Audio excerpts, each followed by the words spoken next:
Ora, bem-vindos a todos.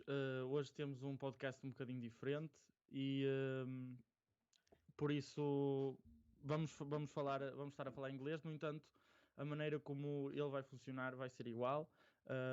Vocês podem se juntar ao nosso Discord, podem fazer as perguntas que quiserem, óbvio, em inglês. E por isso aproveitem. O nosso convidado hoje tem uma bagagem enorme que vocês já puderam ver pelo post da apresentação. Por isso acho que vai ser uma ótima oportunidade para todos.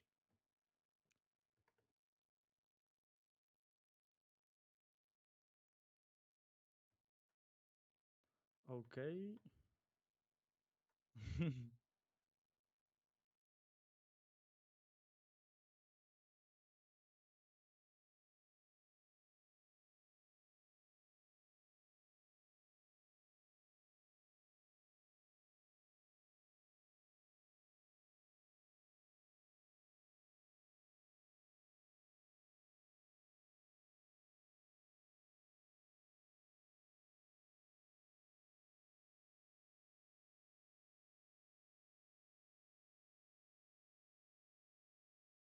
Talk about football and talk about Okay. stuff that's bigger than football.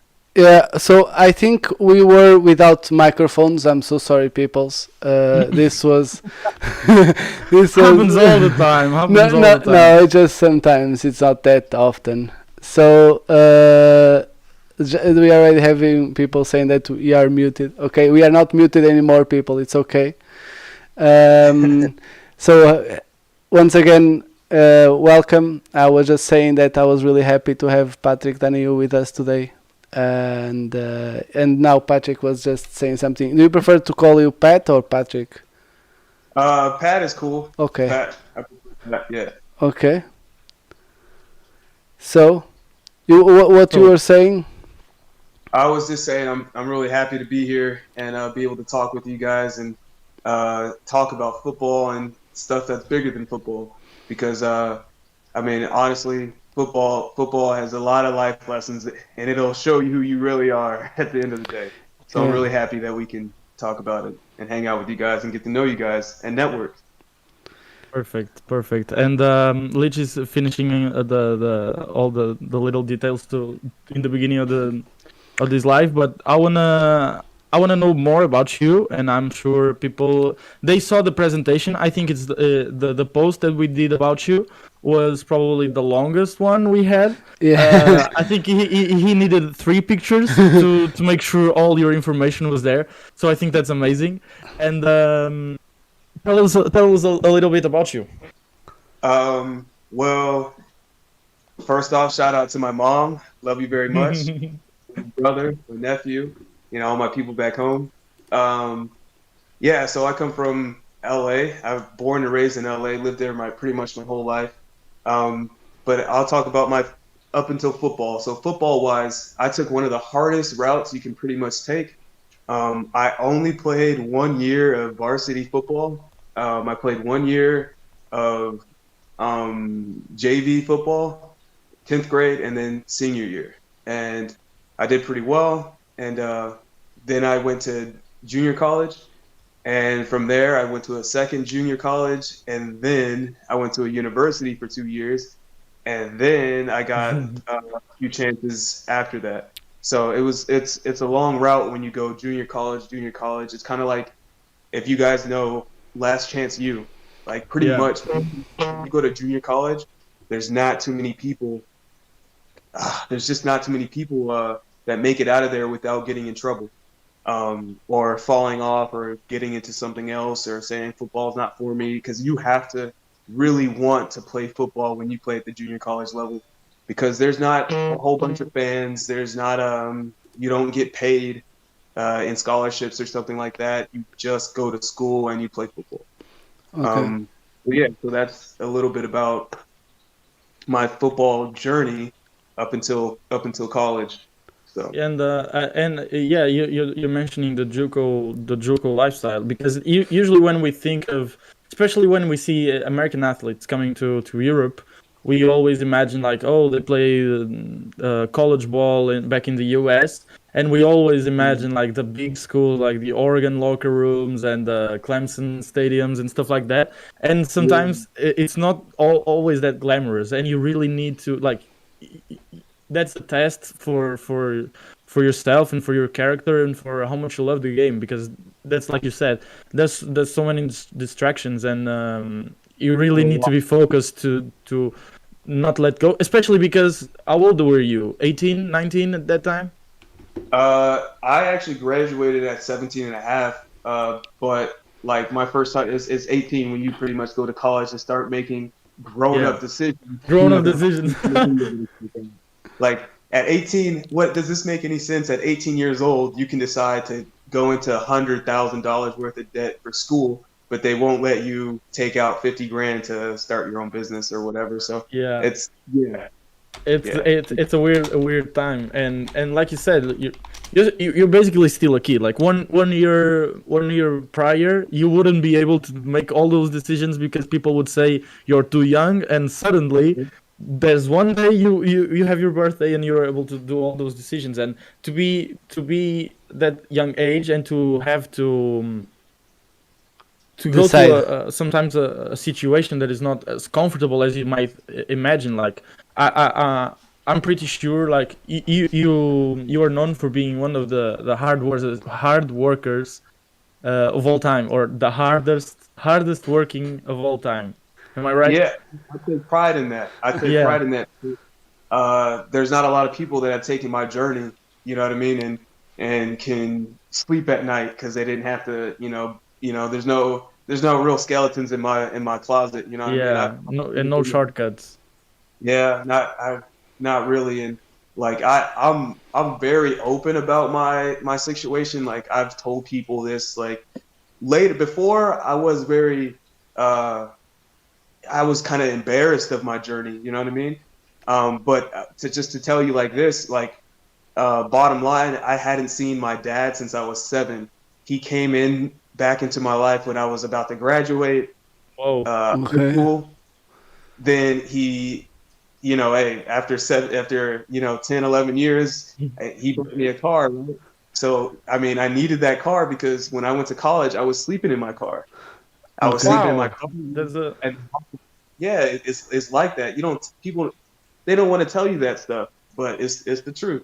If you want to make it, you got to get it out the mud, and that's Okay. pretty much what I did. and I think the maybe not the hardest part, but to you probably were always confident and always I think that's something that is common to most athletes, or at least those athletes that work hard and know their goals and know the way that they need to follow. I think it was probably hard for you to be in that situation and knowing like I'm not better than this, but better than this the situation that I have. I like how you said that. I really like how you said that. Good job, man. For real. To speak 2 languages and put that together like that, I agree with everything you said. Thank you. Um, um, it's important that you say like I don't feel like I'm better than anybody else. I don't consider myself better than anybody else. I just expect more of myself than I Yeah. do of other people, and I know that nobody's gonna outwork me in any situation. Um, Nobody's gonna outwork me, as being a brother or a father or anything like that. That's for sure. You know what I mean? Or a Yeah. son or anything like that. And that's what I take into account. Um, so I just think that it's not even about I think yes, it's confidence, but it's like knowing what you want and willing to do whatever it takes to do that. Like, I know it's common for people, but me, I really didn't have my first drink of or alcoholic beverage until I was 21 and 2 months. because I know exactly when, because I waited for my best friend to have his. You know what I mean? Okay. And he so mine's June. So I waited until he was 21, and so we had our first drink. You know what I mean? So Yeah. like, I even when I was in college though, like I didn't. I really didn't indulge in that stuff. I want to make sure that everything I do, I learn from other people's mistakes. Like you hear a lot of stuff when you go to college about situations that happen between male and female people, like when and alcohol is involved. I never want to be a part of that. I never want to be mentioned in the same sentence as that, and so that's what I work for, is to make sure that I do everything that I can to stay away from the stuff that's not going to help me get to where I want to be. Yeah, so you basically you focus yourself on your future and not on the you not on the we in the funny part of it. So not only yeah, I know, yeah, you can also have that, but your main goal, and you know what are the limits to reach the goal, and don't not passing those limits. Yeah, I actually did all the fun without any of the hangover. Let's put it that way. Like I Okay. just enjoyed. Just I took pride in being able to say no to a lot of stuff. And Okay. I'm from LA, so you can only imagine. Like Yeah. Yeah, I can only imagine. I'm from LA, and Snoop Dogg too. So bottom Yeah. line, I said no to everything. Yeah, So I can imagine. But then, just for the people that are watching us, you can talk with Pat in the Discord. It will appear eventually there in the Nightbot. He will write it there, and otherwise, if you put exclamation point Discord on the chat, he'll send you the link. And then you can go to the Sala de Espera. It's in Portuguese, but normally we have this in Portuguese. it's okay. And then Meet will pick you up, and you can join the conversation with Pat. I think it's a good opportunity, and this program is for that, for people to be able to talk with stars that normally they are not able to, and I think that's a nice opportunity. But Pat, you were saying that then you went to college, and you went from college to here. You got the proposition to go to the second division, right? German second division. Yeah. So after I was working for a while, Okay. just working, just trying to see what my next move was. Yeah. After my college, after my senior year of college. And I was just wondering what was next. And one of my coaches suggested that I get on Europlayers.com. And actually, I got to do a huge shout out to Europlayers, like for giving players a second chance opportunity to be seen and continue to play the sport. Put it this way, before the draft, my draft year was 2013, I guess it would be. Okay. That's the draft year. So 2013. And there was just a hint of the, the Green Bay is kind of interested in you. But that was in 2013. And then the Calgary Stampeders invited me to their camp. And so I ended up going to the Calgary Stampeders camp. And then after I do 1 year overseas with not a lot of physio, you American, like ice baths after every practice. I had to do that on my own, and that's tough. You know what I mean? Like, no ice packs, none of that stuff. Like, and after I put my body through that, another year at Schwabish Hall, and 2 years at another year at Schwabish Hall, and it was just we played 15, 16 games, something like that, 17 games, and we are talking about tough competition, right? It's the Swedish Hall. It's not like you're going to any lower tier league. Portuguese league. Yeah, but the South is a little bit easier than the North because of the physicality of it. But we were playing the New Yorker Lions. We played them twice. I think we played them 3 times actually, or twice. Yeah, because we played them. We played them in the Euro Bowl, the Euro Bowl. Yeah. And then we played them. Yeah, we played them a few more times after they played them in the German Bowl. And it's just tough, man. And so, like, I scored 60 touchdowns in football in 2 years. So that's the, you know what I mean? That's probably a record. Scoring champ 2016. So, Yeah.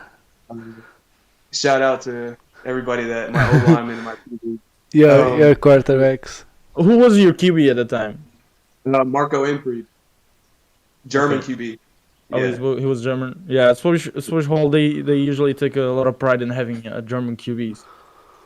Yeah, yeah. They did a good job developing Marco. Marco's a good guy. Marco's a good guy. I did make it easy on him though. I was taking a lot. He was throwing 2 yard passes, and I was taking it to the house. So Okay. Yeah. Tyreek Hill kind of stuff.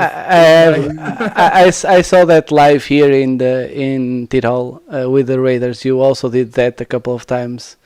It was like, oh my God, we are losing. Let's do a slant and Pat just will score, and it was more or less like that. You know, I take pride in being, you know, reliable, I guess, and that's just my thing.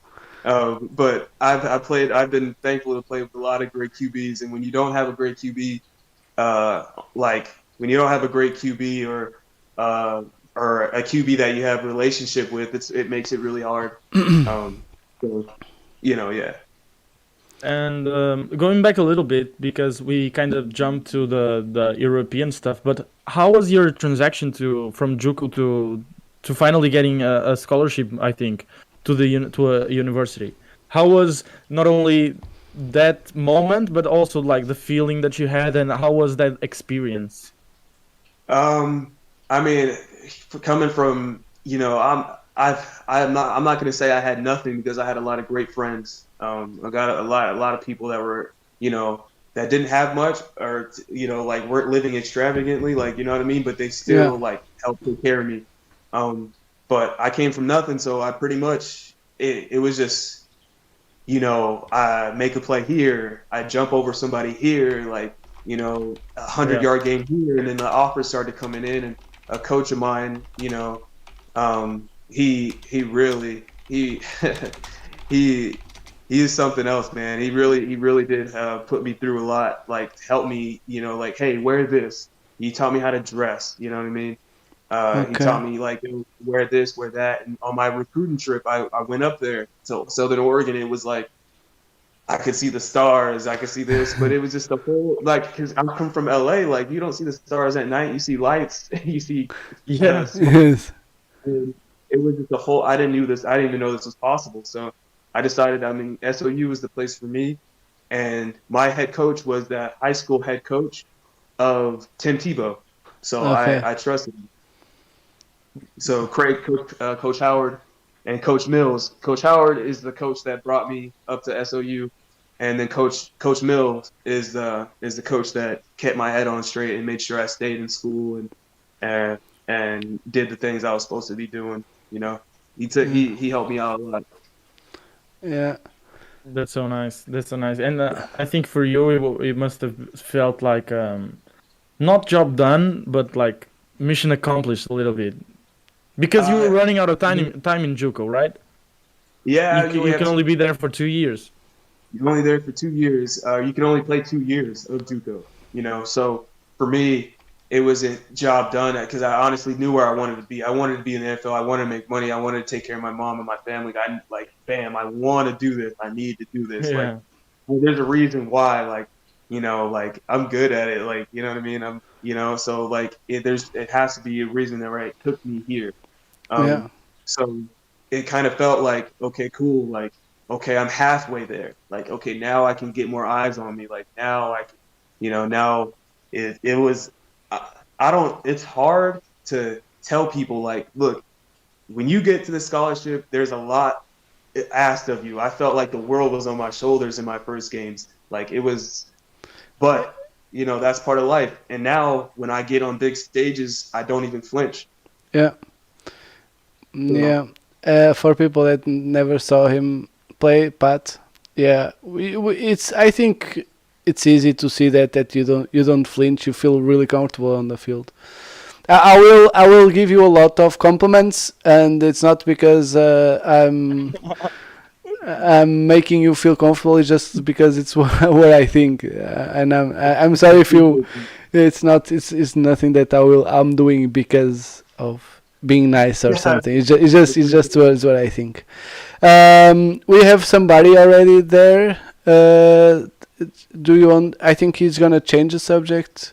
Yeah, but I think it's good because we can always go back and talk because I think it's now. I think that's what most of people want to hear about, and also probably also about your time with the Green Bay Packers. Yes. And how was that with the NFL? But the question he has is more about European football, so we can jump on that Yeah. subject. Yeah, So I'll he's pick him up. gonna pick him up, and I'm gonna use this opportunity to meet. Okay, I'm gonna use this opportunity to say to people to like and subscribe the video and share with your friends and share with the community of football that you know, so we can grow and we can bring more people because more people will come, and good people, and maybe not as big as Pat, but well, it's gonna be big enough. So just come share with everybody and come join the conversation. Meet. So Yes, I can.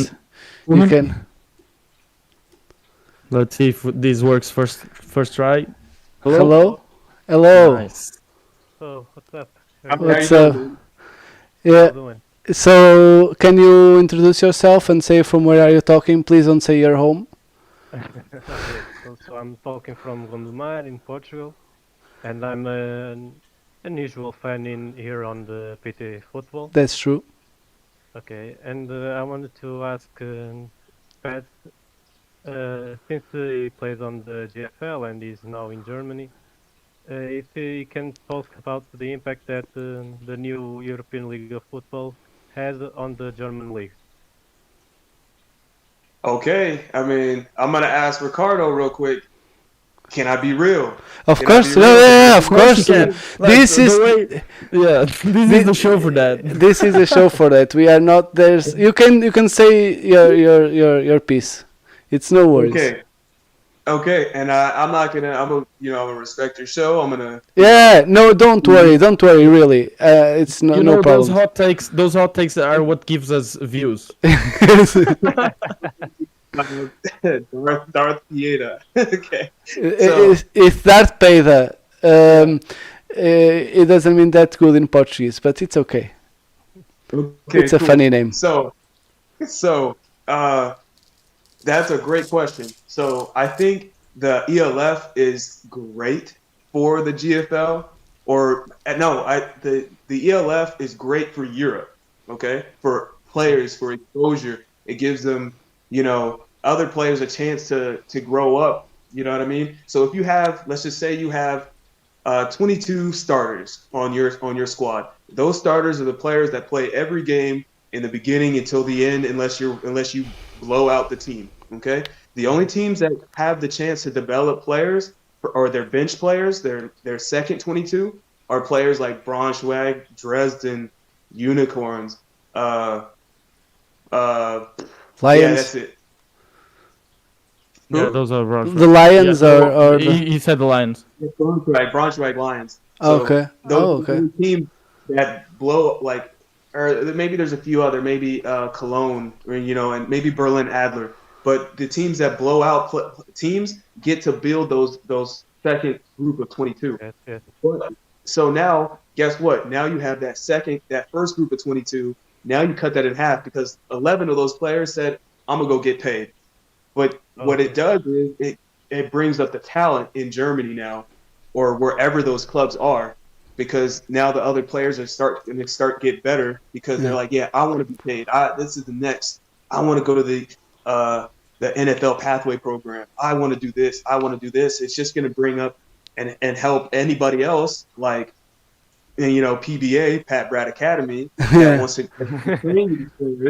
train these players to do the stuff that we've been doing our whole lives. I've been an athlete my whole life.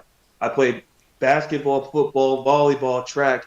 I've done everything from, BMX to skateboarding to scooters and rollerblades, everything. Diving. I coach fechten. Sorry, that's German for fencing.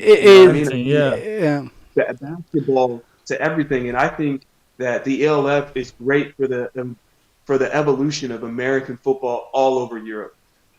On the flip side, it is not good for the teams that are struggling to get players or to keep players that historically have been the foundation of the GFL.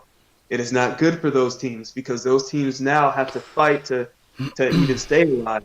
And one of those teams, it happens to be the Stuttgart Scorpions, and now they're going down to GFL too. Like I was a part of that. I helped them get, how I was coaching here. They asked me to play.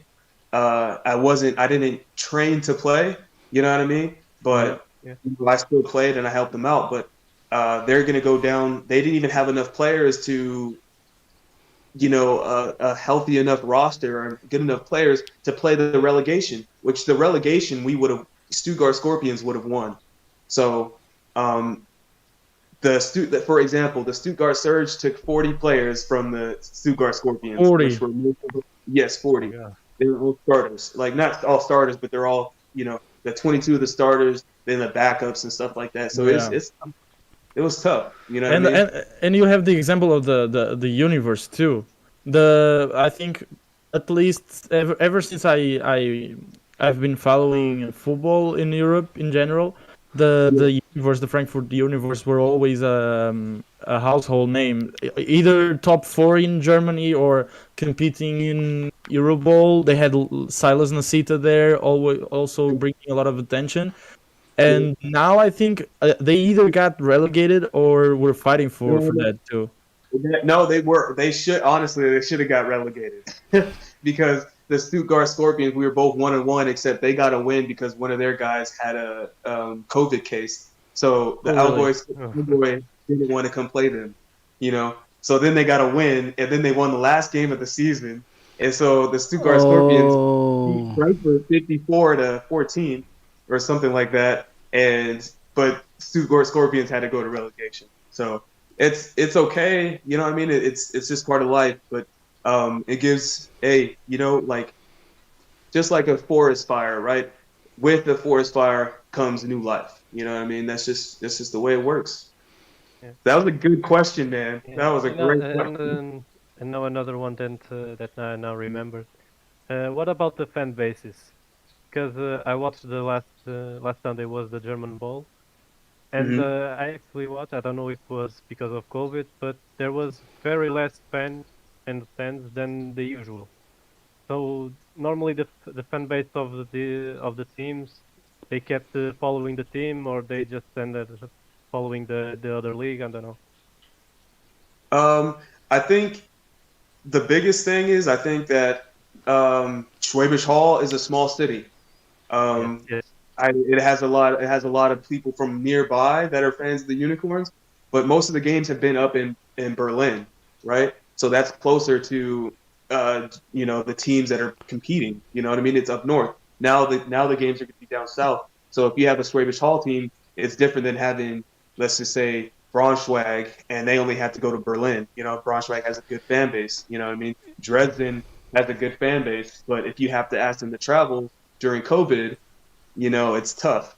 Yes. Because normally they take trains to like a train fan bus all the way up to Berlin, and it's like they go like "Wir fahren nach Berlin, wir fahren nach Berlin." That's the thing. We're going to Berlin, and so that's their thing.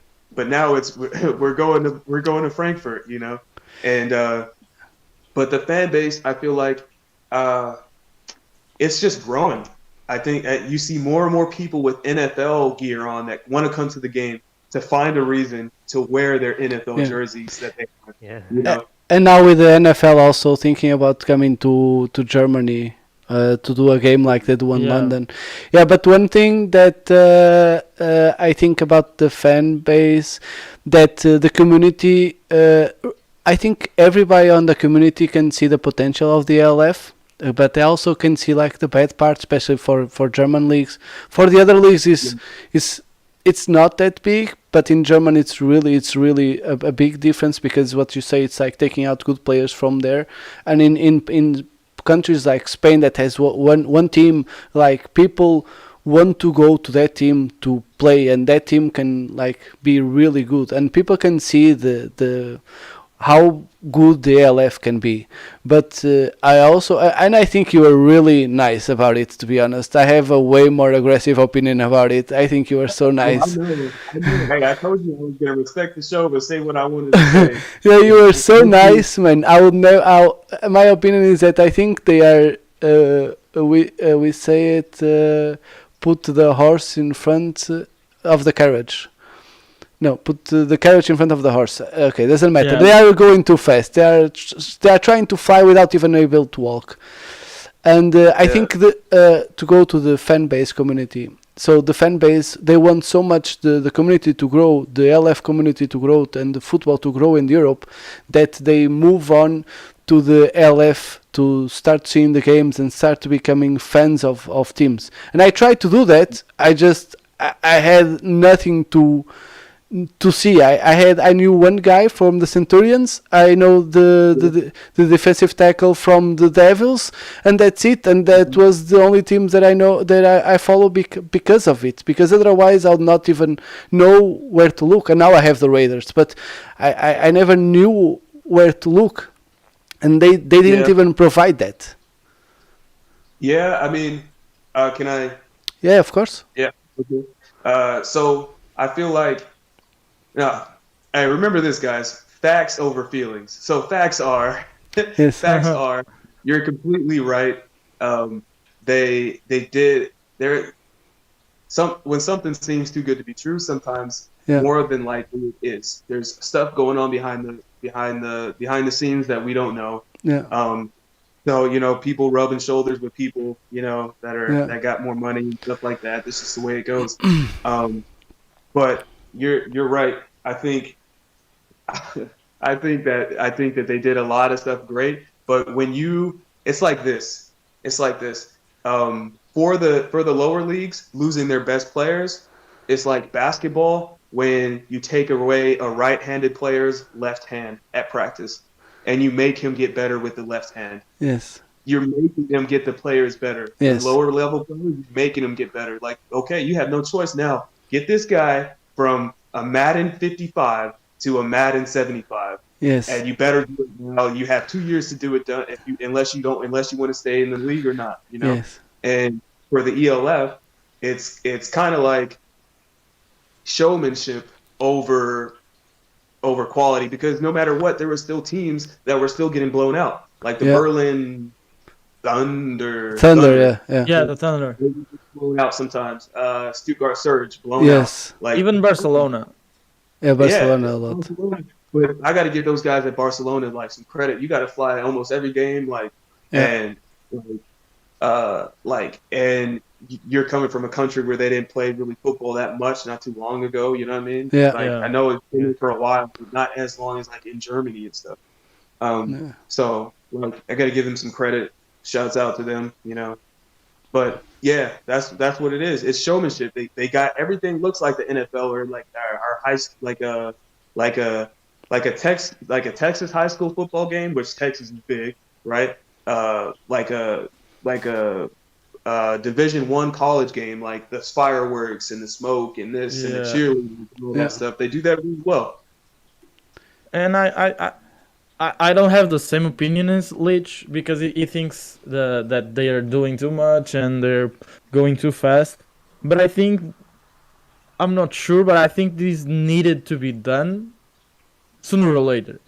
Yeah, I was there's just a market saying- growing. There's a market growing in Europe. I was just saying the way that they did it and how they present it. It's what Pat was saying, and I agree completely. It's like they are trying to be NFL and doing the things that NFL does, but they are not NFL, and they have to realize that right now they are not NFL. They are not able to do what NFL does and have the answers But- that they have. But still, they had 20,000 people watching their final. Yeah, but look, you can't look. I'm not gonna knock how they did anything about how they're acting or anything like that. Yeah. Before you're rich, you have to have a rich mindset. Yes, So, yes, that I agree. So for just for anybody honestly, man, I'm not gonna throw any hate anyway, and I know it's not hate or anything like that, but I'm just It's your saying, opinion.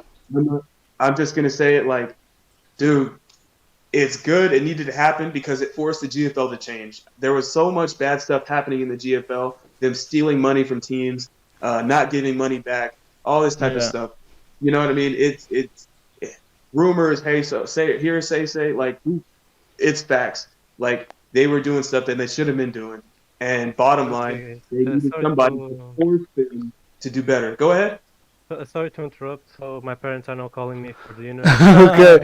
Just give you a shout out. You want to give a shout out? I want to give a shout out for you guys, Ricardo and Lich, because your lives are actually amazing, and you're improving every week. Thank you.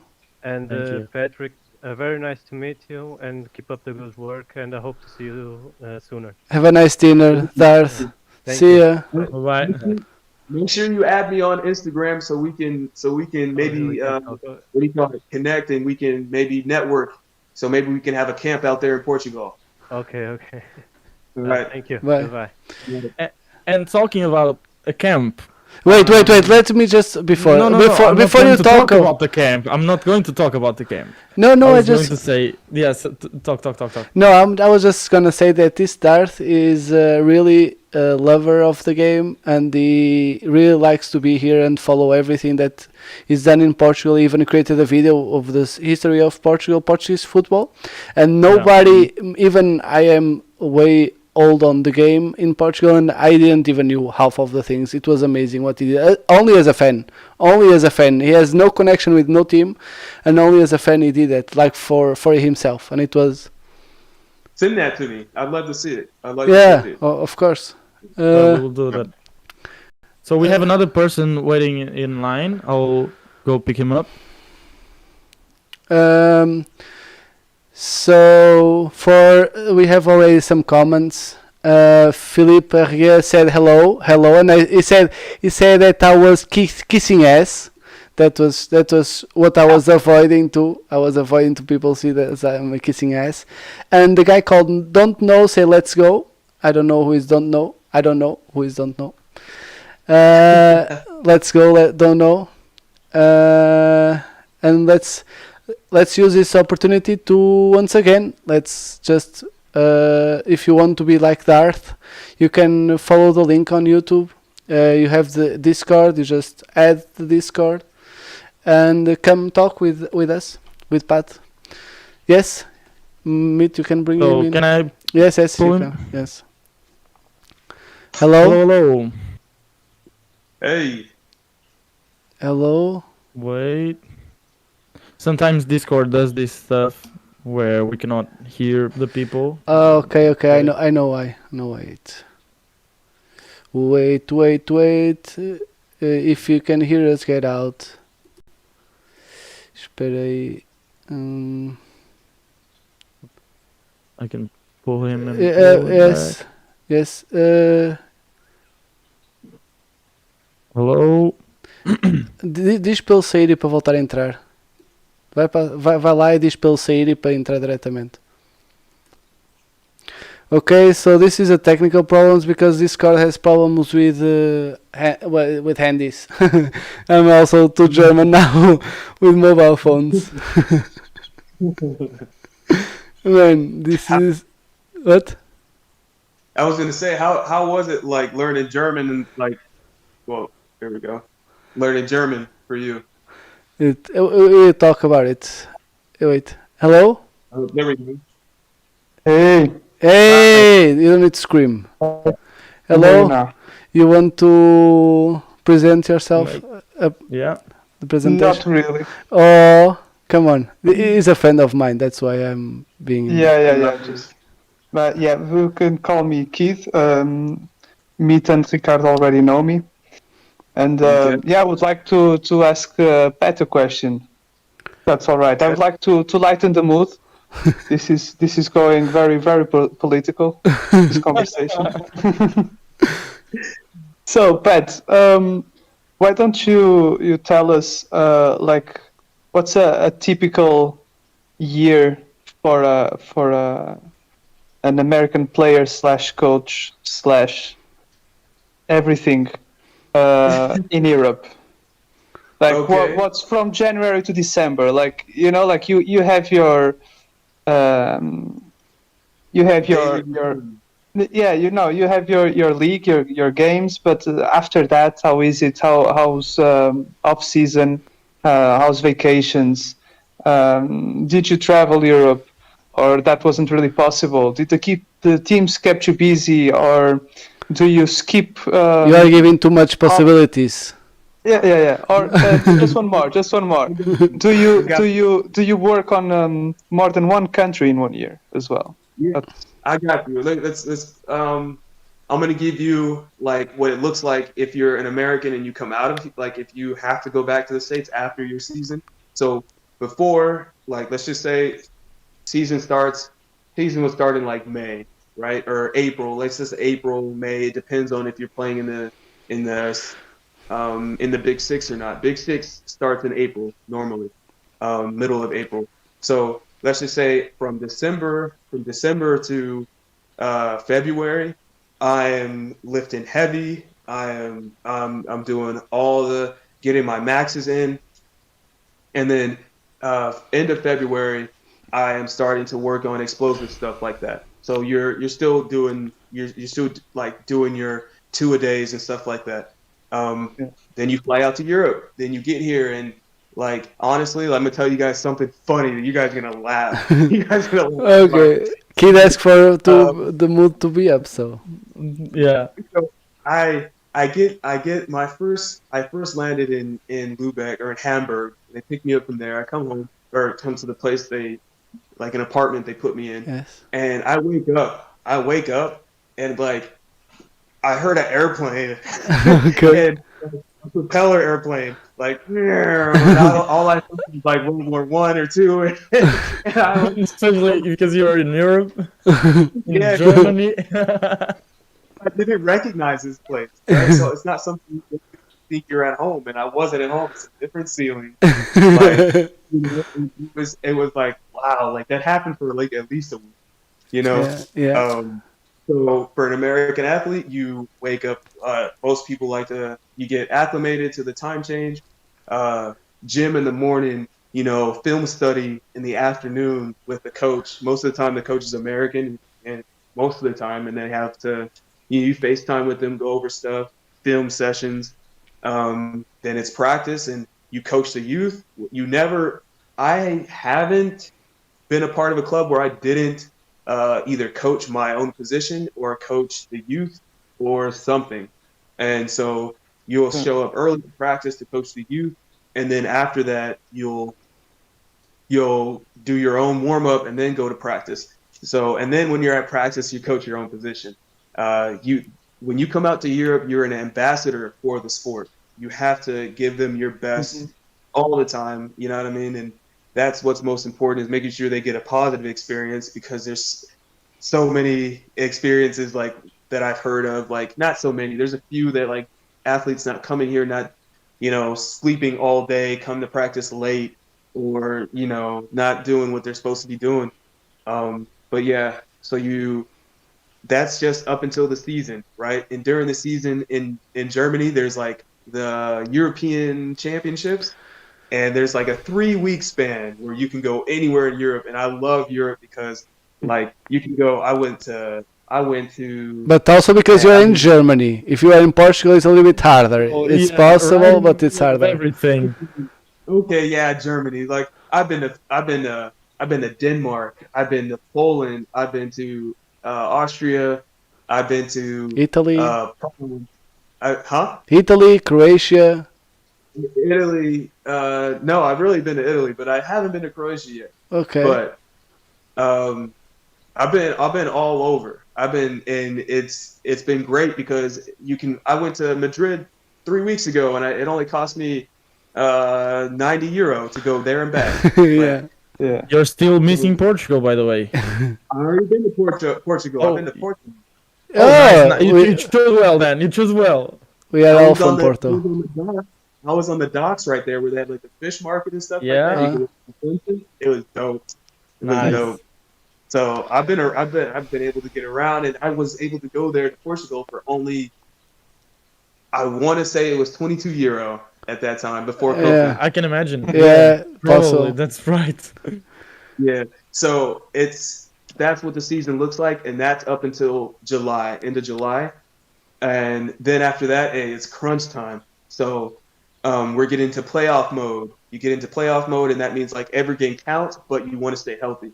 So I lighten my training down, and you're doing more film study, and you're doing more half games. Like when I was with the Unicorns, I played till halftime, play the first drive of the third quarter, and then be done.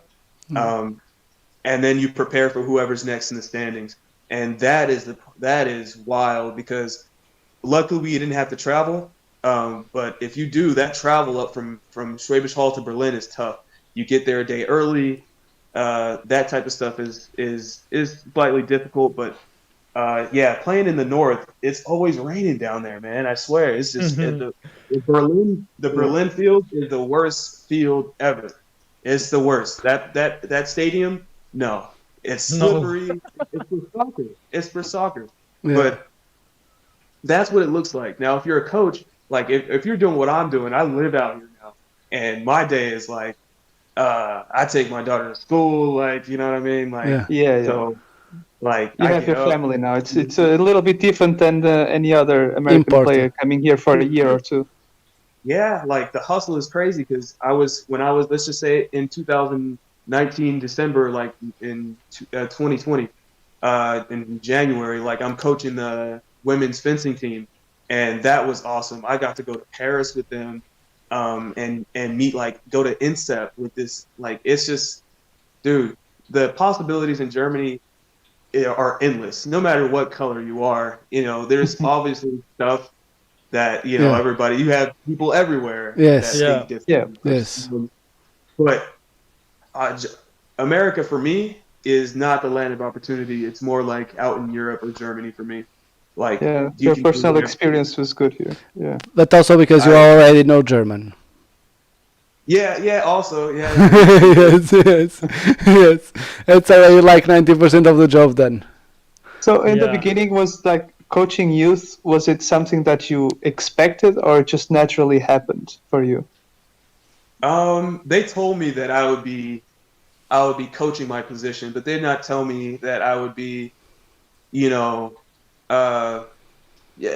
like you coach the youth when, it wasn't the plan, right? For the amount I was making in PFL2, it was not the plan. Of course, I can coach my own position because I'll always help out the guy next to me. Like, I'll make sure he's doing his job so I could do my job, Yeah. But I love coaching the youth. Like, that's what I do. Like, every year every year I do like every year I've been in Germany, I've done some kind of giveaway at the end of the season, whether it's to the youth for my cleats, my gloves, and stuff like that, and pants and stuff that I can give to the youth. I started doing my annual camp, and I started that in 2019 when I was up in Lübeck. So 2019 I did a camp for free. This year I did a camp for, like, I did it for it was like not for much, right? But the money that I made from it all went to that team to help them after COVID. So I didn't make anything from that. It was a great connection. I got to go to Amsterdam, you know what I mean, after that. So that was cool. But I like giving back. I want to do that at least once a year. And after this PBA takes off, we're going to be doing maybe 2, charity camps after that. So like we want to be giving back. Everything we do, we want to give back. So we will also go to the camps probably afterwards, but with more details because we also want to know about it. No problem. Thanks, Pat. You want to ask anything else? Or you want to do a shout out? I can stay here for an hour, but I think I should give place to someone else. I have a question for you. I have a question for you. Like, now you're on the clock, all right? So tell me what has been the most influential thing about football for you? Oh, football. Football kind of shaped my life in more ways than one. So, like, for example, like this guy here, Ricardo, I met him through American football, which I would never meet him any other way. No. And it just happens to be the guy that I first lived with. We shared the house, where we actually also shared the house with an American import. And now we both live in Austria in the same city with And different it's- girlfriends. But yeah, we can share everything. That's awesome. Yeah. Yeah, so it really shaped my life, and I'm sure that's I'm not the only one in Portugal or in Europe where like football is very influential in people's lives for some reason. I don't know, more than any other sport. By the way, he's gonna be my best man in my wedding. Yeah. How, bro? Now he gets here, and now I'm just out. I thought we talked about this. I was supposed to. Yeah. Man, I'm sorry. He gave me a better. He sold me better. If you know what I mean. No, it's just. Yeah, I've been sweet talking him for years. Yes. Years, yeah, he has years in advance of you. Yes. So Yeah. All right. that's the same story. That's the same story. I mean, I'm telling you, football will teach you lessons that no other sport can. Maybe except for rugby or hockey, maybe. You know what I Yeah, mean? I don't know. It's I think it has something to do with the camaraderie that it's built in such a sport, because it is a violent sport with rules, but it is a violent sport. So I think it's one of the closest things you can do to, I don't know, go to war kind of and build that I don't know. It's the ultimate team game. It's a friendship that you might not even talk with an old teammate of yours for 5 years. Once you Yeah. see him on the street, you're not gonna look away. You're gonna go to him and give him a hug for some reason. And you Yeah. don't do that for friends from other places if you don't speak to them for 5 years. That's what's up, bro. Hey, you can tell you live with an American. Yeah, I mean, you good, man. Hey, you know how it's supposed You to know be. what? You know what? You should team up with him and do a camp together. Ricardo will hook you up with his Yeah. contact as well. I think I told you about him a while. Yeah, probably I talked to you about him, but yeah, he was just a little bit like what happened to you in the US. He happened a little bit with him in Portugal. So, and we will help him up with him by let him staying with us, and it was a nice experience for all of us. But yeah, Yeah. for sure. Kid, Thank you. no more hugs. You want to do a shout out for somebody? So- yeah, the usual. To your Shout out mom. for my exactly. A shout out to your mom also. Ciao, See you kid. around. Nice to meet you, Pat. See you, Ricardo. See ya. Like, if you have Instagram, add me. I'll hit you up. Stay For sure. connected. Yeah, Thanks, Pat. See you. you got it. Peace. You know, just to add something else about Kid, what is most important, amazing for me about football, just to keep going what he was saying, is that he connected people like him with me, and we are so different, and we still connect. And I honestly, I don't know how, but we connect, and we are so different from each other. And all my other close friends, we are all from football, and we are all so different, and we all connect. And it's like you say, Yeah. just happened. And the meat gang Yeah. is also all from football.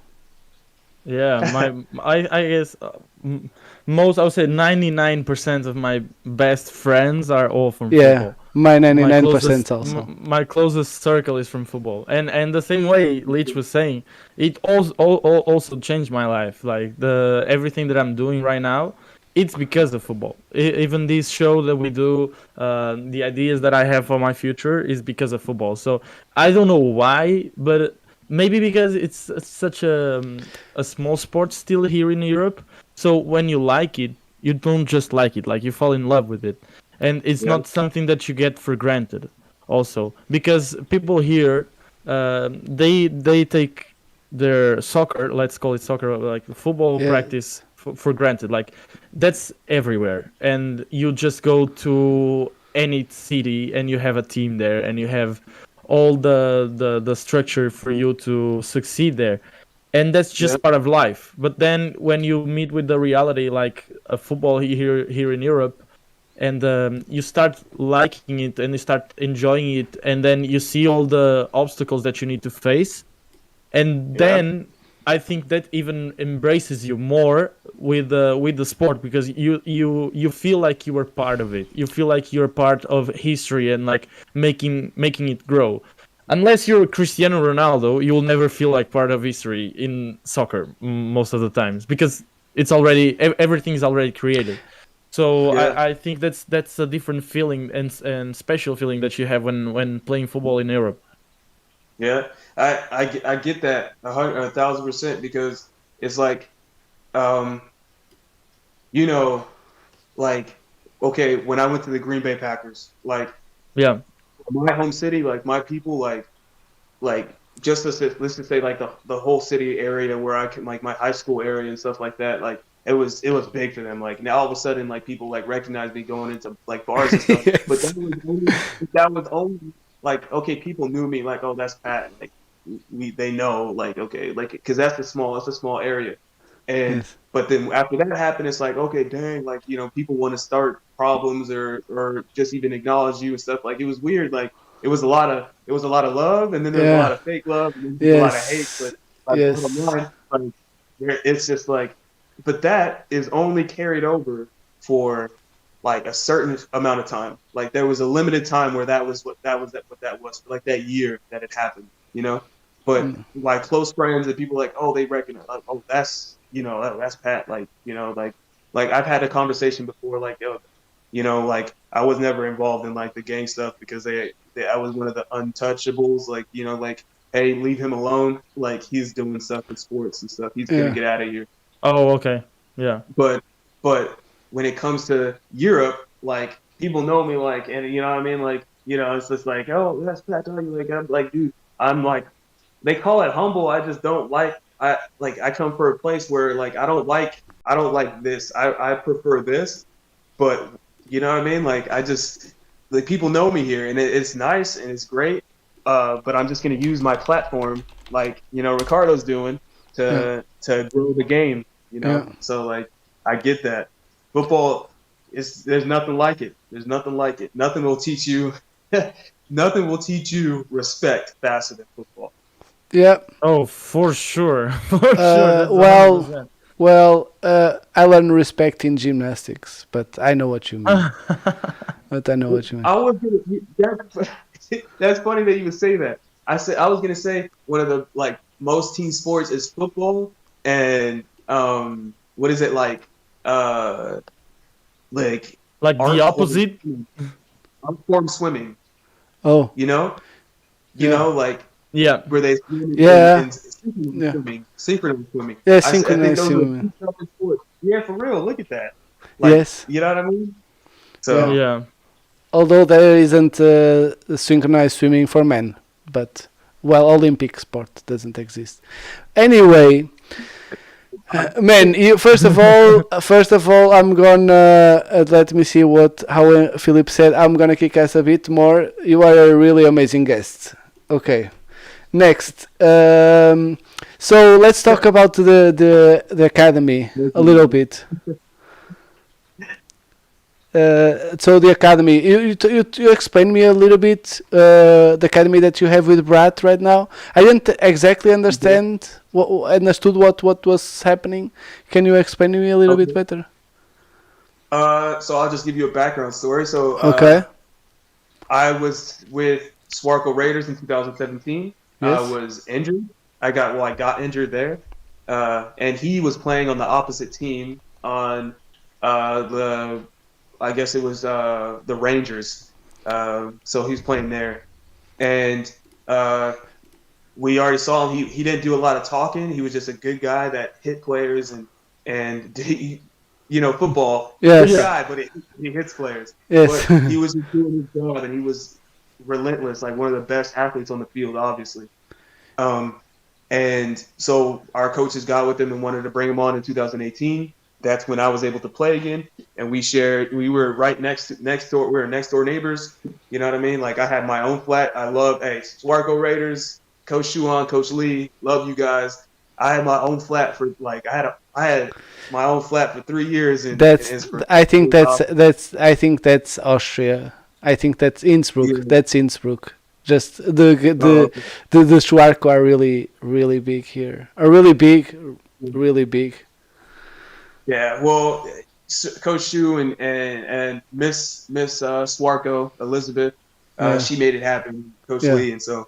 But bottom line, so I met him there. I got to know him. I trust him. I trust him to do with my life. So like, when you find people that you trust and you can work with them, you got to keep them around.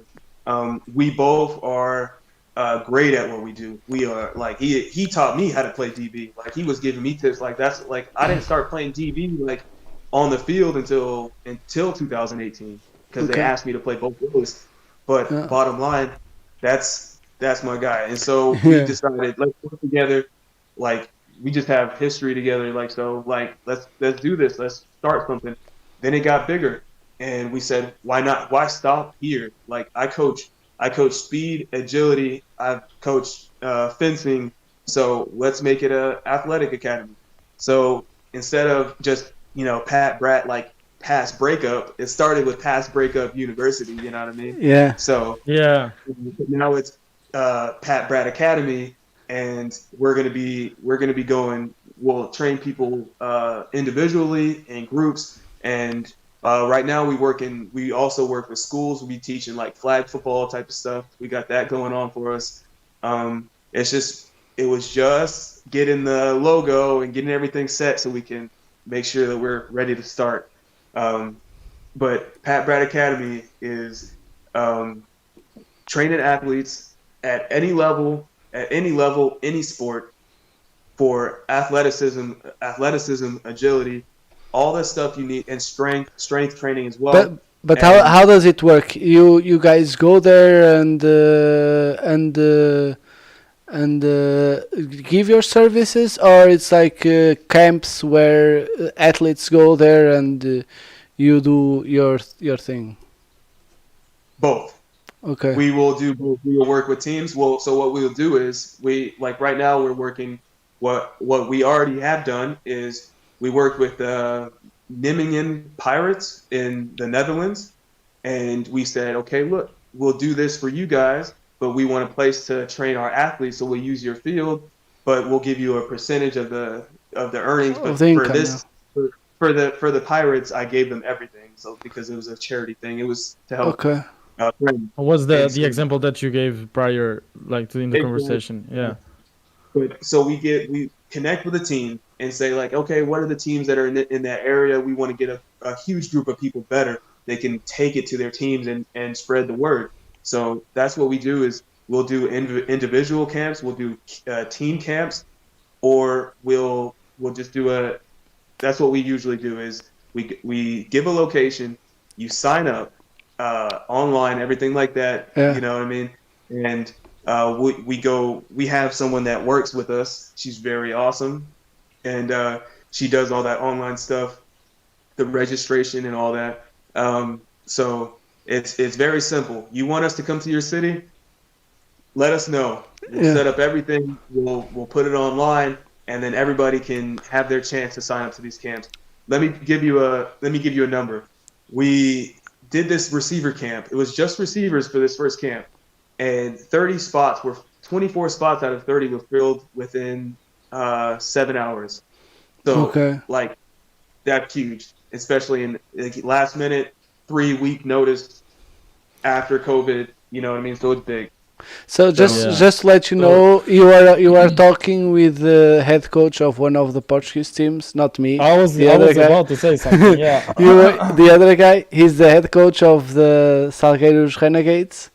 So it's a new program here in Porto, new and old at the same time. It's the oldest one, but with a new structure, and he's a new head coach. So maybe but prior to being the head coach and being with the Salgueiros Renegades, something that gives me even more pride is that I kind of own, not that I own, but a friend of mine and a friend of mine and I, kind of like you and Brad, have it. We also have an academy, and we have flag football going on, and we are trying to expand now, and we are trying to work social media. So as you were talking, I was having ideas in my mind and thinking of stuff. So I will make sure that after we finish this live, we can talk we can talk some extra. Yeah. Most definitely. And your guys, I hope that you guys will get the opportunity to set up one of these with my managing partner Brad Yeah. as well. And so like, you guys will we're like yin and yang. You know what I mean? Yin and yang. Yeah. Like he he gets a different vibe than this, and he like he's good with this where I'm not Yeah. as adequate at, and I do other stuff. And so like this is Yeah. how it works. And I'm glad you have somebody like that, man. Yeah. And good luck with the coaching stuff. And I was a head coach in southern Germany in 2000 into 2019 into 2000 until March actually.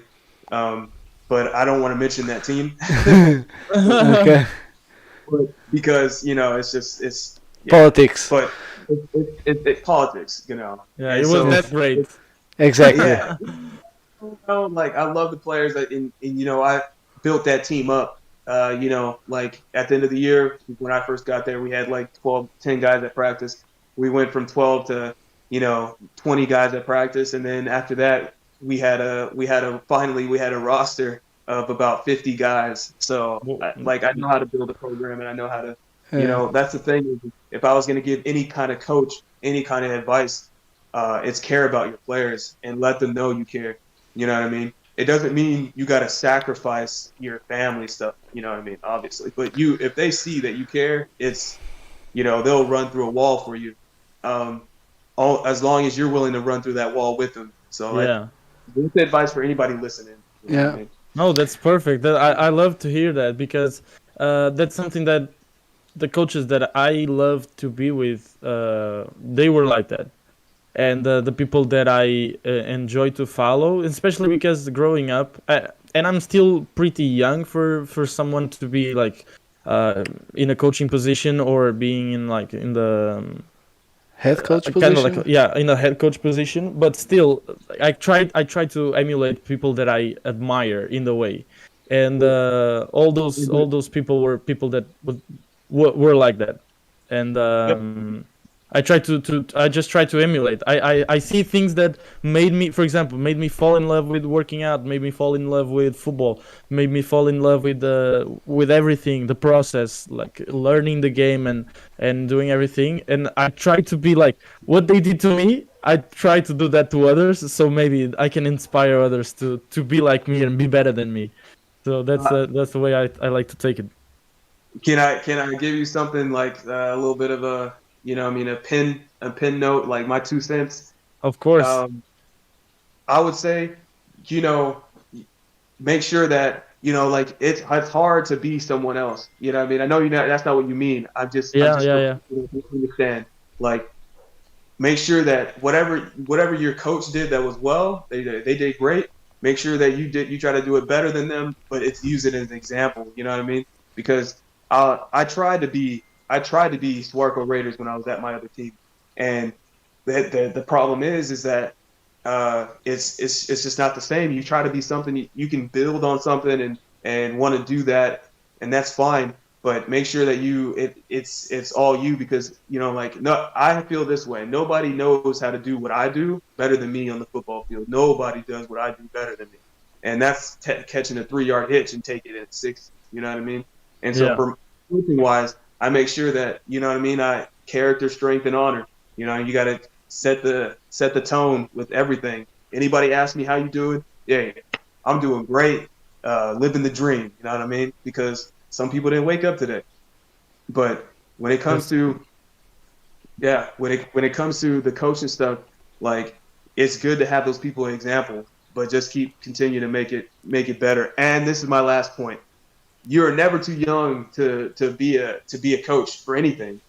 My daughter coaches me on stuff all the time. My daughter coaches me on reminded me to be patient. My daughter coaches me on certain things like, man, I got like putting stuff in perspective. And my perspective on that is I forget that, like, Maya, don't touch that. Like, but she's 4 years old. She's experiencing everything for the first time. So Yeah. it's the same thing with coaching. These players are experiencing these movements. Like some people are so used to soccer, they don't use their arms. So they're Yeah. Yes. experiencing at the same time for the first time in their life. So you got to be patient. So you're never too young to be a coach. Yeah. Thank you for those words. And going in this coaching topic, what do you think is some way of, it's like, what do you think is the way now moving forward, especially after COVID? And I probably think I not know the answer, but I think where the answer will go. But what do you think is the way for football to develop in Europe in general? Because we now see the ELF and we see the GFL or the Austrian Football League, but those are some way the outliers in Europe in general. And for especially for young athletes coming from places like Portugal, for example, and Mhm. I'm saying this because now I'm having more and more kids interested, like at the age of 16, 17, interested in football, and they're like, how can I make out of here, not in a bad way, but how can I make it in football, being for example, Portugal? Like, oh, do you have any advice or do you have any idea, like, in that way? Okay. I'm gonna go with to start like where I think football is, going. So like I feel like facts are the facts are football is something that requires enormous amount of different movements, change of direction, and I think the more that we get these kids younger, right, into more sports, not just football, no specialization. Like I literally, I tell you, man, I played every sport. Like man, I played a few instruments too, like the Nice. trumpet, the bass, you know what I mean? I'm telling you, like I try to, like it's different. You gotta have these kids connecting different wavelengths and connections in their head, like because if not, they'll be one dimensional. And the fastest way to not make it to further is to only be able to do one thing. Why would I pick one person to do something that this other person can do this, and this, and this? It's tough. That's why I've always made sure that I could be a gunner. I took pride in being a gunner, like on punt. I've made some huge tackles. You know what I mean? I do punt return, kick return. I've done kickoff. I'm able to play, rover, line, like, you know what I mean? Like I've done a Yeah. running back. I played running back this year, bro. Like, and I just went up there and started doing it, and I'm over here hitting, 12-yard, 13-yard, 20-yard runs, and you know what I mean. But the thing is that we got to make sure that these kids are um, they're being challenged. You know what I mean? Yeah. And that's the biggest thing is getting them to do different sports and understand that just playing soccer isn't going to get you to being. I'm sure if you ask any player, like any of the biggest players, they were recruited to do other stuff. You know what I mean? I'm sure Ronaldo was able to do, let's just say, like they recruited him to do. He's a athletic specimen or whatever you want to say. Like he Yeah, for probably sure. wanted to do volleyball or run. He's fast, right? So they probably wanted him to run track for the Yeah. team or something like that. So like it's just not just one thing. Um, And the next, they say Ronaldo is a good table tennis player. So you have an example of a complete different sport, and they say he's like the best in Portugal's team. yeah, you see what I mean? And Yeah. the another you said so with athletes, what can they get? What can I say to like motivate them or give them some tips on how to make it in football coming from a smaller country where football is not so big? Make sure that for me, I watch myself as on in film or my highlight films and just film in general. And there are nobody that can criticize me better than me, like worse than me. Like I tell myself worse stuff than you guys would ever be like, oh man, he sucks. I'm saying, oh man, like way worse than that. But like, and it won't even look that bad. But bottom line, make sure they're a student of the game. They just wanting to learn, and let them know that like, hey, like if I was gonna tell any athlete, I'd be like, yo, steal the coaching. If you're talking to Ricardo in Spanish, I mean in Portuguese, I'm listening, like wondering what they're saying, and when he tells me what you guys said, I'm like, oh, okay, I kind of understood that, but that's my mindset. I'm always listening. I'm always like, okay, thinking like, but I'm always trying to be like, try to steal the coaching, try to get like, just be ambitious. You know what I mean? Like, don't settle for being, okay, I'm a little bit faster than this guy. I want to blow this guy out the water. So have that rich mentality that you said before too. Not now. This way is not. We're not talking about richness in a material way, but yeah, it goes back to that mentality, right? Yeah, it's really one of those. I want to be the best me I can be, but if that means I got to go through, it's diversity. So I think the big diversity is, you know what I mean, is obstacles put in your way that you don't have control over. You know what I mean? So let's just say the biggest adversity for Portuguese players is that there's not a lot of coaches there.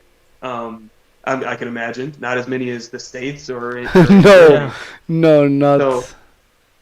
So that's an adversity. So what do you have to do now? Now you have to go to YouTube. If I had YouTube like this, like growing up, like, man, I grew up under it. I guess I'm old, but, but AOL and stuff like that and LimeWire and, you know what I mean? So, like, YouTube was still there, but YouTube was only for, like, people fighting, you know what I mean? Yeah. But steal the coaching. YouTube, go to any camp that's possible. If you can't go to that camp, reach out to that person, talk to him. I enjoy talking with you guys, man. I can keep going on forever. Yeah, we can too. But to steal the coaching, just make sure that if your coach says, hey, there's this today, make sure you're there. If you can be there, be there. You know what I mean? Yeah. So be coachable. Be coachable. Be coachable. Well, coachable. Coachable, yes. Coachable, yes. Our talking about it and thinking about what you said, that's a little bit my mentality now, and not being the player. I'm also still a player, but I know that it's not for me already to go out and as a player in a way. I'm not old. I'm just 24 years old, but that's not the path that I as a player, that's not the path that I want to go to. I think I have more to give if I create or I try to facilitate that path to someone else. Someone is like 16 or 17, because I know that I'll probably be wasting my time until like 26 to maybe play a year, and I think that's a bit selfish because I can use these years, like until I'm 30, for example, to invest in someone else. And when I say someone else, I say like multiple kids. So the way that I think of it, the way that I think of football now is more of trying to impact as much people as I can and give them the tools that I didn't have. And what you said about YouTube, that was my best coach. Your best friend. Yeah. Yeah, but it was my best coach. Everything that I could watch, I watched. I remember when I started, the one tip that my coach told me, because he didn't know much about football too. He knew the basics to teach us, and he was like, choose one player that you like in your position, and try to search everything about him. So I think I watched every YouTube video on Richard Sherman right now, and I think I watched 100% of it. And now he's a receiver. At least 2 times. No, I'm not. I'm still a DB. I can play both. I watched Steve Smith Sr. Who? Steve Smith Sr. Oh, Steve Smith. Yeah. Yeah, and that was my motivation because he tore his Achilles as well, and then came back. And I'm from LA, and Kobe's been like I've been a Kobe fan before people were all chanting Kobe. Like I was a Kobe fan when he was shooting air balls. You know what I mean? Yeah. So, like that's really my mentality. Like, you know what I mean? Kobe tore his Achilles, and it's crazy that two of the people that I admire in the sports world tear their Achilles before I tear mine, and it motivated me to come back. And I didn't win my championships until after I tore my Achilles. I mean, I won South championships, but that doesn't count. That doesn't count. Yeah. Yeah. So, Lich, do you want to ask anything else? Yeah. Can you tell a little bit? I think everybody here would like to know a little bit the experience, how it is to be a NFL player. How if you don't have to go like really deep about it, but if you want to, I can give you guys the stuff that everybody wants to know. Yeah, that we left it for the end. But It's Yes. cool. So it was wild. Like the whole thing. Like talking with Elliot Wolf. He's the head of player personnel. The late Ted Thompson, really good person. R.I.P. You know what I mean? But he like Green Bay is a top notch organization. Period. I really wow, bro. But anyway, going like the whole process is unreal.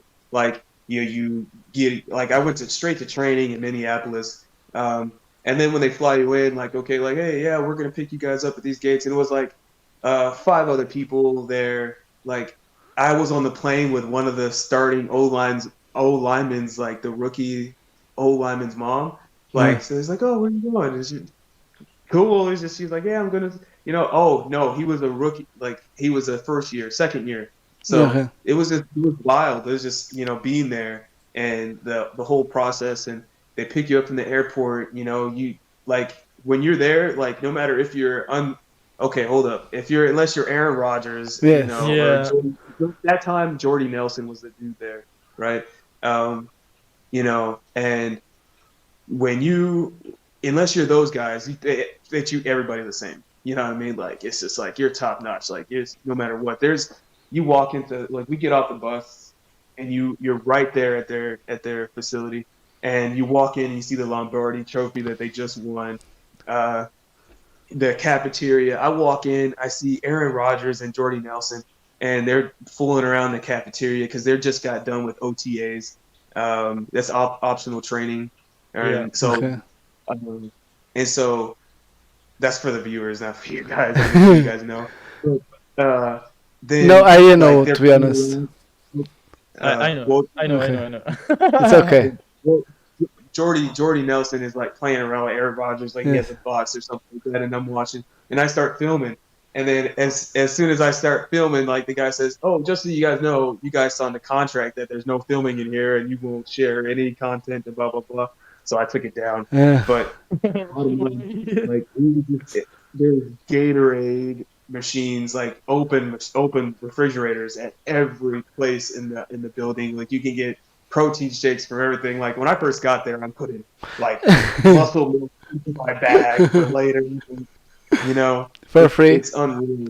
The training facility when you get there, like it's just like, what do you want? What do you need?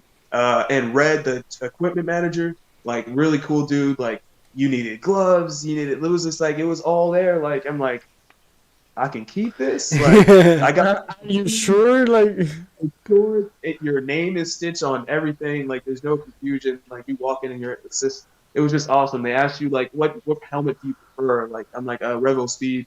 Like it's just awesome, man. Now after like our first practice, like they give you the rookie meeting. Like hey, unless you're drafted third round or higher, you guys need to work. Even though you got a signing bonus, you need to work hard to keep your position because there's a lot of guys coming in every year trying to take your job. So we have players like that, like veteran players coming in talking, and then we get to our first practice, like after they gave us the book, all these like the the formations and all this stuff, and I literally like I'm gonna be honest with you, like I'm not the best at learning like those kind of like terminologies and like throwing the ones I know out of my head and then replacing them. Yeah. So that's why I stayed up almost. I only got like 4 or 5 hours of sleep that night, four maybe, and I stayed up in the lobby like learning the playbook, trying to get it, like trying to get it right, trying to get it right. And one of the veteran players was like, "Hey, homie, like I hope you do well today, man. I hope you do well." Like, and so it was dope because it was like I was like, man, I'm doing my thing. Like I was in the lobby 30 minutes, like or an hour before the pickup was, and I ended up getting there early because so you get your blood taken, they do all the tests and all that, and Wow. it was everything is just so legit. Now, now what everybody wants to hear, how was the practice? Now Yeah. we were like we get off like you're on like two buses, like you get on the bus, like everybody has their own seat, there are two buses following each other, like it's a big Texas game or something. So you're riding, you go to you take a bus literally from the training facility to the indoor stadium, which is not even too far away. I'm just glad we went to walk, right? But anyway, so you walk in. As soon as you're walking in, like you're walking in, and the cameras start going like this, like the old school cameras. All you hear, like the camera noises, like it's the Super Bowl. Like I was just like, that's the first time. That's the first time I've been like kind of like almost kind of Overwhelmed. stuck. Yeah, no, not overwhelmed. I was just taking it all in. Oh, If I okay. went to a D1, and like you go to, that's the only difference. Like I said, that's the only difference because the D1, if that's happening to you, like it's not gonna phase you because like you're not gonna be stuck. Like you're not gonna be like you hear it all the time. You know, I went to a smaller school and Oh, it was yeah, like that okay. wasn't. Yeah. Yeah. So, but it was just like wow, you know. And so like anyway, the practice is going super fast, super fast. The trainers, they got like trainers everywhere. I tell the trainer, hey, my contact lens fell out. Like he's like, okay, cool. I said, do you have a mirror? He's like, you don't need a mirror. And he's like, I can do it. And so I was like, you sure? And he was like, yeah. So like he had the solution with him, everything. They have everything there, man. Like I never let anybody put the contact in my lens for me. And I was like, cool. He was like, yeah, no problem. He's like, let me know if you need anything else. And it's just, the ball keeps on rolling. There's a dude on a microphone, like a headset, telling you, "Oh, we're going here," and cameras are everywhere. Don't be walking around because the camera do not lie. And I'm very proud of this moment. Like I'm not gonna lie, like I was, fitting in where I get in. But at the end of end of the practice, there was like I was the last one to go on one-on-ones, and I ended up in the Green Bay newspaper. And like I jumped over a dude, like I'm talking about Randy Moss, I'm like yeah, Yes. like yamming on him, like, and then got my feet down too, and everybody went wild. The cameras were still going. It was real, and that was the highlight of it because I ended up on the website and everything, and that was cool, and it gave my people back home something to talk about. Like I made my mark, you know what I Yeah. mean? I did everything I could, and as a undrafted, invite, you know what I mean? Like Yeah. it's just tough. I feel like I was ready when I was 23. You know what I mean? I Yeah. was ready when I was 23, 22. Like I was ready, but I had to come to Europe and get beat up, you know what I mean, for 4 years, like 3 years, and then I got my shot. But it's okay, and I'm happy I got it. Um, Yeah.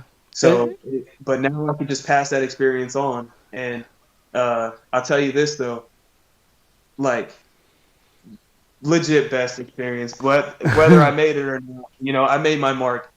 There Yeah. was I came from Got there. I can't exactly like I got more NFL experience than anybody probably in the South. You know what I mean? Yeah. Like Yeah. probably like not I don't know many people that made it to the NFL out here that are out here. So you know what I mean? Even if you've won German Bowls or not, you know what I mean? There's people that don't have more experience than me, and it's not a knock on them. It's just I'm proud of what I've been able to Yeah. achieve. Of Yeah. course, Yeah. it makes sense. And Yeah, I think nobody can take that away from you. I don't think that's and an it's a argument. product of your hard work. Yeah. We always go back to that. Yes. and my family for work. So like dude. Though I'm gonna tell you guys something that's really hard for me to talk about. When I got back to Germany and signed back with the Unicorns after that year, the same morning I got there, uh, my agent called me and said, "Hey, the Raiders want to bring you in for a workout. There's three. They're looking for a guy that can play wide receiver and kick and return punts and kicks. But mainly you would just be returning punts and kicks." And I was like, "Dude, I just got back to Germany, but I could hop on a flight right now." Right now. Yes, for real. And this is what happened. And it would like I'm not afraid of hard work, but that would have been a perfect situation for Yeah. me because I would just have to worry about catching the punts and the kicks for that time. Like Yeah. like Steve Smith in his rookie year, and it would have been, oh my God. But hey, maybe it saved me from a worse injury or something like Yeah. that. So I can always be thankful, you know what I mean? Because football is Yeah. a dangerous sport and those guys are big up there. Yeah. Yes, they are. They are. I thought Sandro was okay, big, not super high. But when I saw Sandro next to Saquon Barkley, Sandro is Saquon, like yeah. Saquon Barkley. Sandro is a midget. He's so small, man. Yeah, he's small for the NFL. Pat Schumer. Yeah, Pat from the Schumer. circle. Look, I don't want to get into politics. No. I know that you have hard feelings about it. I don't want to talk about him. I was just talking about this height. No, for real. Yeah, it's not a. It's just one of those things. It's wild to see how, like, you know what I mean. But that's what happens when you have to put a lot of money into your body. Yeah. Like I'm a vegetarian now. You know what I mean. Like this is what I've been since December 2019. So like you know what I mean. Like you need to start taking care of your body. Like there's a reason why LeBron James puts $1 million Yeah, into his body. Russell Wilson also said that. Yeah, there was a Okay, something in the news about it too. just We could talk all day. yeah, People gotta go. Yeah. For sure. Like we had our first or second show, something like that. We talked for 3 hours. yes, that And was too then much. me and Leach, we decided like we need to cap the episodes because if there's something that we love to talk about, it's football. Yes, And that's too we long. talked for 3 and something hours. Yes, that and we was were a bit like, too "Man, much." This is too much. Yes. And Okay, but we let are- me just read. Darth Vader said, "Meat is the best corner in the game. Don't ever talk bad about meat." And he's always saying that because he never saw me playing as a corner. yeah, I'm better than you. Yes. But my Instagram bio is like Portugal's greatest DB or something like that. Yes. So Pat, to end up this, I have a last question for you. Okay. Do you saw Space Jam? Right, the first one. Of course. Yes. Okay. That's normally the answer that I'm Well, expecting from people. He was But- going to then, like you watched Space Jam, like of Of course. course. Yes. Okay. So you know that the monsters take the power from the players, NBA players, right? If you would be a monster, who would you take out the power from? You can be from the NFL. I would if I was one of those Monstars and I would take the power from any person, any athlete. Okay. I'd probably I would take the power from my mom, but if that's after my mom's a strong woman. After that, I think I'd probably take yeah, man, like I don't have a problem being an outsider, so I'd probably take Kobe's. Yeah. Okay. Okay, nice. That's too big. That's too big. Yeah, okay, look, if it's football, okay. Yeah. I'm Okay. I'm definitely gonna go, Megatron. You know what I mean? Calvin Okay. Johnson. Nice. Okay. But Calvin Johnson. I thought Larry Fitzgerald. He catches everything. Like, you know what I mean? Like Steve Smith. Like I want to go down as legendary. Like I don't think there's anything average about me. The stuff I've been able to do, I feel Yeah. like I got super. I know. You know that normally we ask these questions to Portuguese players, and Yeah. normally the difference is too big. So it's always like a dream, although it can be reachable, but it's too big. And for you, it's not as big, so it's a little bit different the answer. So I understand what you mean, but it's funny that you mentioned like a couple of guys that Meet is a huge fan of. Like my first Fitzgerald. jersey. My first jersey was Larry Fitzgerald jersey. I still know I'm going to meet him someday, but Maybe I will invite him. Yeah, to I went the to pod. London to see a game, just Don't because. What? I said, don't wait. Go try to meet him as soon as you can. I kept saying that, that just go meet him because I wanted to meet Kobe. Like I've been so close. Yeah. I saw Oh him, yeah. But make sure you, man. I went when the Cardinals came London. here to Europe to play in London against the Rams. I made sure I went to the game because I was like, I'm not sure until when he's going to play, so maybe this is the only opportunity I have to go. And I think the Cardinals lost like 30-0. It was a shutout. But I was recording his warm up. I recorded his whole warm up. I was in the stadium like hours before the game just to watch him warm up, like just to see the way he is in the sideline, what exercises he does, everything about him. He's my favorite player. He and Tom Brady. I'm a huge Tom Brady fan, but I know there's a big difference. It's not it's not a discussion to have now because then we'll have 5 more hours of conversation. Yeah. But Larry Fitzgerald was the first player like that I kind of fell in love with inside the game of football, because the Cardinals were playing pretty good in the beginning when I started watching the NFL, and everything about him made me like him. So I got the opportunity to watch him play in London, and I did exactly that. I was filming every step that he was taking. I was making sure I was recording it. That's good, man. That's good. That's what like. Yeah. I can't say it better than that. Like he's a legendary. Yeah. In 30 I also years, agree. I will say I had the opportunity to watch it live. Yes. Yeah. So, Pat, do you want to do a shout out for us to close the program? Yeah. So, I mean, thank you guys for having me. I really appreciate it.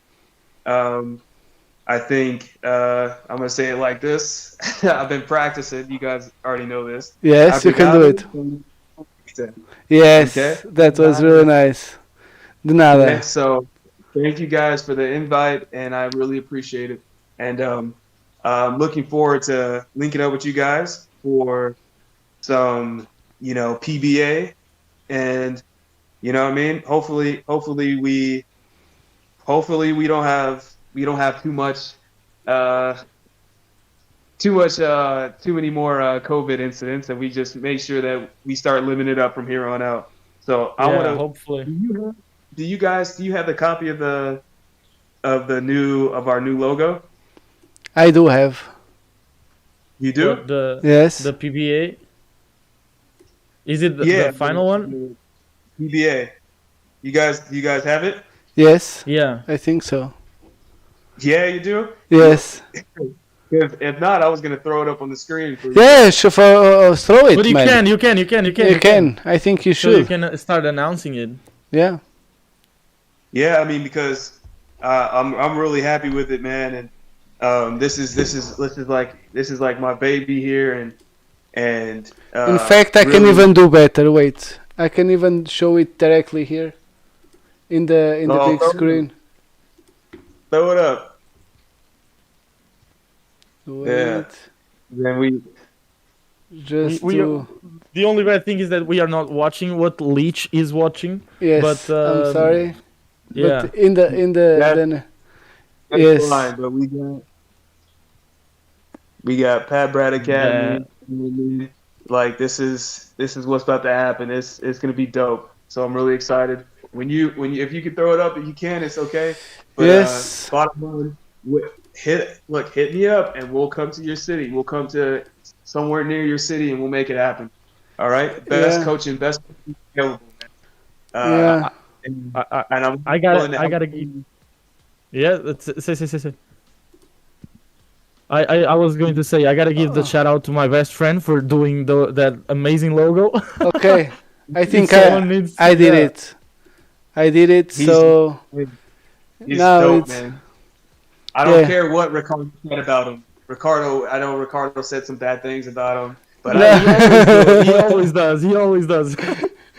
Yeah, almost. He No, always I was in the he was showing me the process, and I also liked it a lot. I like a lot, especially the middle. It's really good for merchandising and stuff. It's really really nice. Yeah. So yeah, so it's in the screen. People at home they can see it. You can see it. That's what's up. There are Yes. Enrique, the guy that said hello to you on the Discord, he was working, but now he's here. He's saying that Meat is getting a pretty guy, and then saying hello, and Nunu saying hello, also a new guy. Yeah, we are getting better cameras and Yes. better equipment every day. So Yes, the first episodes it was my laptop camera and Yes, my computer, laptop, microphone, So yes. now yeah, we me have too. external cameras and external microphones And so lights and stuff. yeah, we're getting that. We're getting Yes. that slowly. And that said, really cool logo, also. So That's Yeah. awesome. Tell him it's already copyrighted, so don't try to take it. yeah, no. Yeah, So Francisco has been having especially inside the football community. He's been working with a couple of teams. He did the new logo for my new team, and it's good to see that he's using his other talents outside the game to help grow the game. You Yeah. know, and I always love that part of football. Like we talked before, you always feel important inside the game. You always feel involved, and I really liked it, and I really liked the result. He was Yeah. sending me like the examples, yes, asking like, "What do you think? What do you see here? Do you like what you were seeing?" Yeah. Always trying to find some new insight. And I sent him something that I guess inspired him a little bit to put, because we said the academy, to put the logo in the middle for the D, and so yeah, he Like- the thing about him is he allows you to be like involved. It's not just like, some artists are like, well, this is what I like and this is what I do. If you don't like it, then tough. yeah. And to be Yeah. honest, just another kick-ass, not kick-ass, I don't remember the one. Anyway, another thing that I told him was exactly that, because he didn't know what to do and stuff, and I said, well, talk to with Pat, because he's an amazing guy, he's just giving his opinion, and he's going to be super Yeah. honest about it, so just talk with him and ask whatever you think, and he will tell you if you like it or not. And I think you are, that's why I say you are an awesome guest, and you are also, and I did the work for you, the image that I did for you, and you were also awesome, and in every image that I do I ask you your opinion because of it, because you always give your best input, even if it's not the best input, it's your best input, and that is what matters. Artists. He said that if he doesn't like what I have to say. Yeah, but I don't mind. Artists If I don't are like want to, this. if I don't want to know, I won't ask. That's the truth. Yeah, exactly. Don't ask me. Okay. And So I liked how the logo is. It reminds me of the Beast Mode logo also. Really Yeah. like the way the two flow. Yep. you are Yeah. we are losing ourselves, peoples. Pat, Okay. your last shout out. Your shout out. All right. Yeah. Well, hey, I want to do a shout out to having Marcus Bratton here. You know what I mean, with me to start this company and get it started. Thank you to everybody, and that's been supporting us, and you know what I mean. I almost started off this. I want to start by thanking absolutely nobody. No, I'm Conor McGregor's level, but yeah, no, thank you guys to everybody, and yeah, I'm looking forward to what's new to come, and looking about to change the game, and we're starting in Madrid. You know what I mean, something like that. I was Big about Madrid. to ask that. Is there any camp already confirmed or anything that people can look out for? Is there a page that people can follow? Stay up to date, and I'll send all the stuff to you guys, and maybe you guys could throw it up on your site, and maybe we can start doing advertisements. You guys are getting better cameras now, and you're getting used to it. Yeah, talking about that, we now have a way of people that are seeing able to help us is through buymeacoffee.com/ptfootball. You can give money or just subscribe to us monthly, and you can help us growing with the channel. Just throwing it out there. Yeah, awesome. that's a way. On my page. Yeah. I'll be putting that up. That'd be dope, man. That'd be dope. No, there is. In fact, we really have that. It's called Buy Me a Coffee. Yeah, buymeacoffee.com. No, I see it. Yeah. Like I was looking and I said, "What is this?" I thought it was a joke. No, it's not. No. The bot just wrote it right now. It was not me, people. The bot just wrote the thing about the buymeacoffee.com/ptfootball. That was funny. Yeah. So, any more shout outs, Pat? No, thank you guys. Appreciate you guys, man. And hey, Keep talking. great show, man. I'll be tuning in every time you have one of these. Yeah, don't turn off yet. Meet your last shout outs. I want to give my shout out to. Well, I want to thank Pat for coming and for taking the time, because I know it's always hard to find some time, especially an hour and a half of your day to come and to do these interviews. And it's always like we are always trying to find new guests. So I would like to thank you very much. I really enjoyed our conversation today, and I think that's it. I want to thank I always give this shout out to my gang Kappa, and also Vasco. He just commented. I want to give today a shout out to him. He's one of those guys that I really hope that he grows in sports, in football, especially here in Europe. And I want him to have a bright future, so I want to give Vasco a shout out. And he said, looking forward to meet Pat. He for sure is gonna go to one of your training camps. He's going to come to the Porto training camp, or to the Madrid one. I'm pretty sure one of them he will go. Look, we are more than happy to go there, and you know what I mean. Like it'll look. I'm ready. We are ready. Vasco, you can also, you have the name here of Pat underneath his name.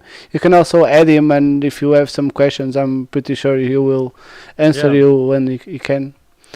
Just one last thing, Pasqua, you're only first in the fantasy league because you're lucky. Just everything that I needed to say. You lost against me. That's it. And now my last thing. So I want to say goodbye to everybody that was seeing us. Don't forget to like and subscribe the channel. Just put the ring so you know when we are going live or when you publish something. And see you next time, and bye bye. Deuces.